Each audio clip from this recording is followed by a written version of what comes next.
যখনই আপনাদের কোনো রকম মিষ্টি খেতে ইচ্ছা করবে তখন ঘরে থাকা মাত্র দুটো উপকরণ দিয়ে আপনারা খুবই ইজিলি এই মিষ্টিটা বানিয়ে নিতে পারবেন। আর এটা এমন একটা মিষ্টি যেটা মুখে দিলেই একদম মিলিয়ে যাবে। আর এই মিষ্টিটা বানাতে না আমাদের লাগবে কোনো মিল্ক পাউডার, না খোয়া, না পনির।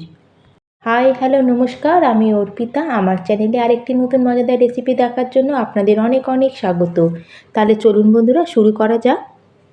আর আজকের এই মিষ্টিটা বানানোর জন্য সবার প্রথমে এই গ্যাসে একটা আমি প্যান বসিয়ে নিয়েছি আর তাতে মেজারিং কাপ মেপে দিয়ে দিয়েছি 1 কাপ দুধ।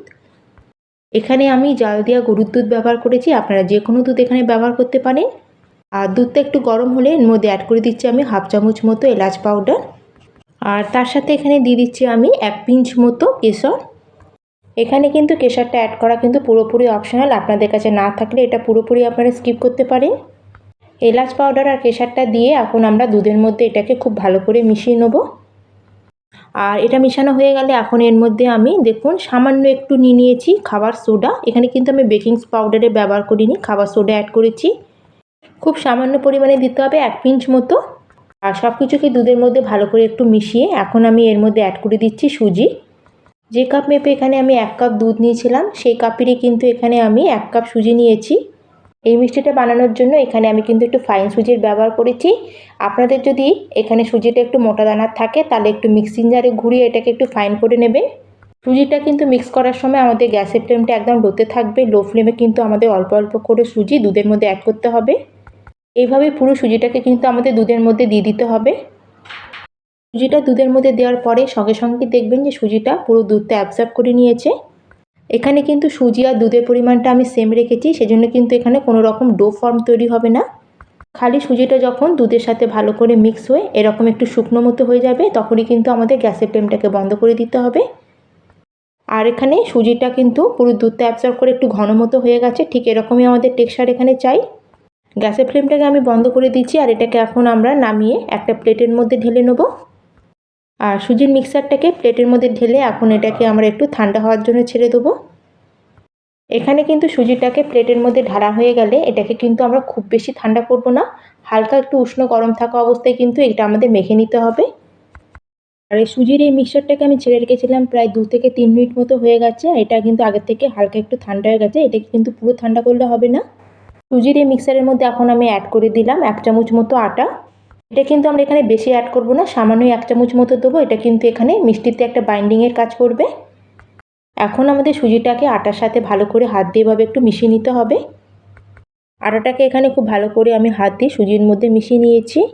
এখন কিন্তু এর মধ্যে আমাদের আরেকটা জিনিস অ্যাড করতে হবে, সেটা হচ্ছে ঘি। এখানে আমি 2 চামচ মতো দেশি ঘি অ্যাড করলাম। এখানে বন্ধুরা খেয়াল রাখতে হবে কিন্তু আমাদের সুজিটাকে খুব বেশি এখানে ঠান্ডা করা যাবে না। জাস্ট গরমটা একটু কেটে গেলে যখন আমরা এটা সুজিটাকে একটু ছুঁতে পারবো সেই অবস্থাতে কিন্তু এটাকে আমাদের মেখে নিতে হবে। প্রায় 3 থেকে 4 মিনিট আমাদের এইভাবে সুজিটাকে এখানে খুব ভালো করে মেখে নিতে হবে। এখানে যত ভালো ডোটা আমাদের মাখা হবে ততই কিন্তু আমাদের এখানে মিষ্টিটা একদম সুন্দর আর পারফেক্ট তৈরি হবে। এইভাবে কিছুক্ষণ ধরে আমাদের ডোটাকে মেখে নিলে আমাদের ডোটা কিন্তু এখানে খুবই স্মুথ তৈরি হবে। তার সাথে কিন্তু এখানে কোনো রকম ক্র্যাকসও আসবে না মিষ্টির মধ্যে। আর তার সাথে যখন আমরা মিষ্টিগুলো তেলে ফ্রাই করব তখন তেলের মধ্যে কিন্তু মিষ্টিগুলো একটু ভেঙেও যাবে না। আর কিছুক্ষণ মাখার পরে এখানে কিন্তু আমার ডোটা রেডি হয়ে গেছে। আর ডোটা এইভাবে মাখা হয়ে গেলে এখন আমরা মিষ্টির শেপটা দিয়ে নেবো। সেজন্য ডোটাকে হাতে করে এইভাবে একটু চেপে চেপে আমাদের ফ্ল্যাট মতো করে নিতে হবে। যতটা সম্ভব ডোয়ের উপর এগুলোকে প্রেস করে একটু এভাবে চারিদিকে একটু ছড়িয়ে নেবেন। এটাকে কিন্তু হাত দিয়ে এভাবে চেপে বা একটা আমি খুন্তি দিয়ে এটাকে কিন্তু চারিদিকটা এভাবে সমান করে নিচ্ছি আর একটা স্কোয়ারের মতো শেপ করে নিচ্ছি। আমরা সাধারণত মিষ্টির শেপগুলো একটা একটা করে তৈরি করি, কিন্তু আমি যেভাবে আজকে করছি এতে কিন্তু আমাদের একবারেই কিন্তু সব মিষ্টির শেপগুলো রেডি হয়ে যাবে। এইভাবে আপনারা একটু খুন্তির সাহায্যে হোক বা হাত দিয়ে চারিদিকটা এভাবে সমান করে নেবেন। সামনে তো বন্ধুরা অনেক রকম ফেস্টিভ্যাল আসছে, জন্মাষ্টমী, রাখি বন্ধন। যে কোনো অনুষ্ঠানে কিন্তু আপনারা নিজেই ঘরে এইভাবে মিষ্টিটা বানিয়ে নিতে পারবেন। এগুলো বানাতে কিন্তু একটুকু সময়ও লাগে না আর সামান্য সুজি থাকলেই আমরা এটা বানিয়ে নিতে পারবো। এখানে দেখুন আমি সুজির ডোটাকে কিন্তু চারিদিক থেকে এইভাবে স্প্রেড করে একটা স্কোয়ার মতো করে নিয়েছি। আপনারা চাইলে যে কোনো শেপে এই মিষ্টিটা তৈরি করে নিতে পারেন। এখন আমরা একটা ছুরির সাহায্যে মিষ্টিগুলোকে কেটে নেব।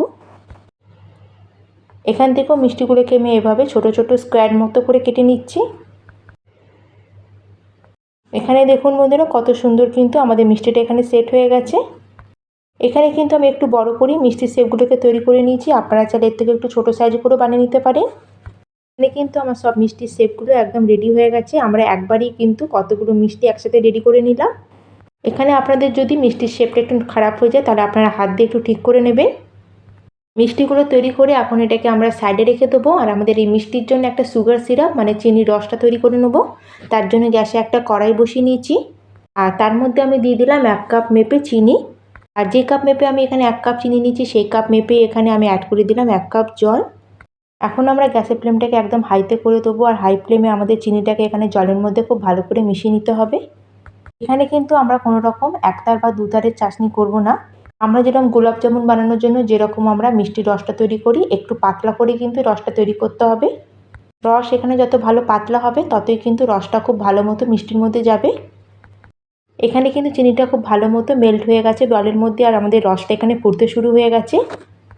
এখন এর মধ্যে আমি দিয়ে দিচ্ছি 1/2 চামচ মতো এলাচ পাউডার। আপনারা চাইলে এখানে গোটা এলাচও ভেঙে দিতে পারেন। এখন এর মধ্যে আমি অ্যাড করে দিচ্ছি অরেঞ্জ ফুড কালার। একদম খুবই সামান্য এর মধ্যে অ্যাড করতে হবে। এটা দেওয়া কিন্তু পুরোপুরি অপশনাল, আপনারা না চাইলে এটা নাও দিতে পারেন। এখানে কিন্তু মিষ্টির রসটা একদমই ঘন হবে না, হালকা যখন একটু তেলের মতো একটু চিপচিপে টাইপের হবে তখনই কিন্তু আমাদের গ্যাসের ফ্লেমটাকে এখানে বন্ধ করে দিতে হবে। মিষ্টির জন্য কিন্তু এখানে আমাদের চিনির রসটা একদম রেডি হয়ে গেছে। জাস্ট 1 মিনিট মতো এটাকে একটু জাল দিয়ে গ্যাসের ফ্লেমটাকে আমরা অফ করে দেবো।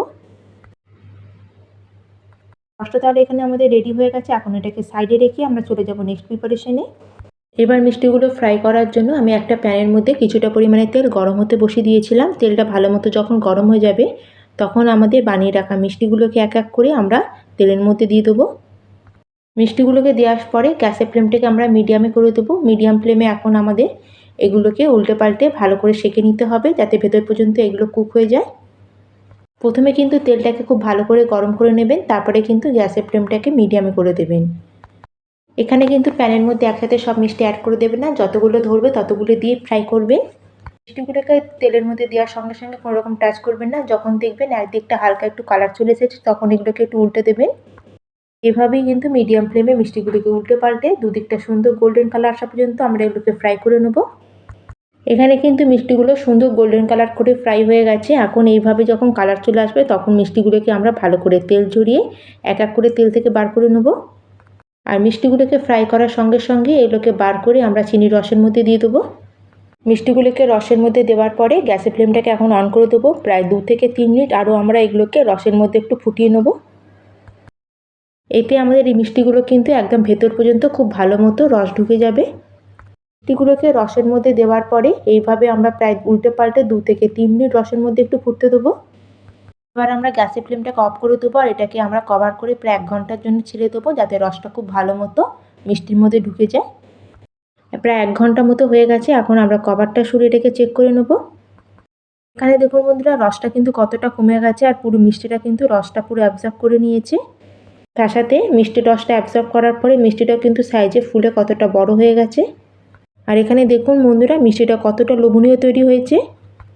এখন বন্ধুরা আমি মিষ্টিগুলোকে একটা প্লেটের মধ্যে সার্ভ করে নিচ্ছি। তাহলে বন্ধুরা আজকের আমার এই রেসিপি আপনাদের কেমন লাগলো অবশ্যই কিন্তু আমাকে কমেন্ট করে জানাবেন। ভালো লাগলে লাইক করবেন, শেয়ার করবেন। আর চ্যানেলে যদি নতুন হয়ে থাকেন চ্যানেলটিকে যদি এখনও না সাবস্ক্রাইব করে থাকেন চ্যানেলটিকেও প্লিজ সাবস্ক্রাইব করে দেবেন।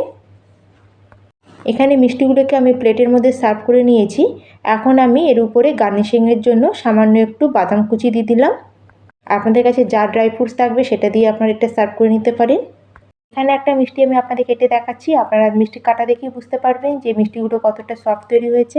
এখানে মিষ্টিটা দেখলেই আপনারা বুঝতে পারছেন যে রসটা কতটা ভালো মতো মিষ্টিটা অ্যাবজর্ব করে নিয়েছে।